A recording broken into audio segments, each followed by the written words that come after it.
National Weather Service in State College, Pennsylvania has issued a severe thunderstorm warning for southeastern Lancaster County in south central Pennsylvania until 9:30 a.m.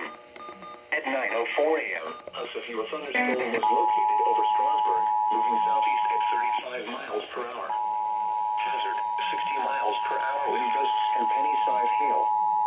Source, radar indicated.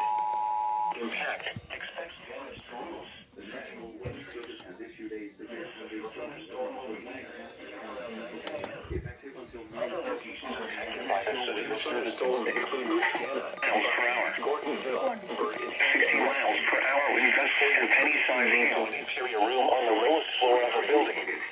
Repeating, a severe thunderstorm warning has been issued until 9:30 a.m. for the following counties: Lancaster, Pennsylvania. Around 9:10 a.m. Other locations impacted by this severe thunderstorm include Christiana. The National Weather Service in Pennsylvania has issued a severe thunderstorm warning for Lancaster County, Bergenham, and Drefton.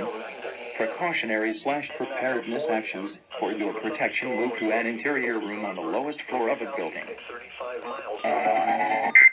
Oh, holy crap. Oh my god. Radar indicated. Impact expects damage to roofs, siding, and trees. This severe thunderstorm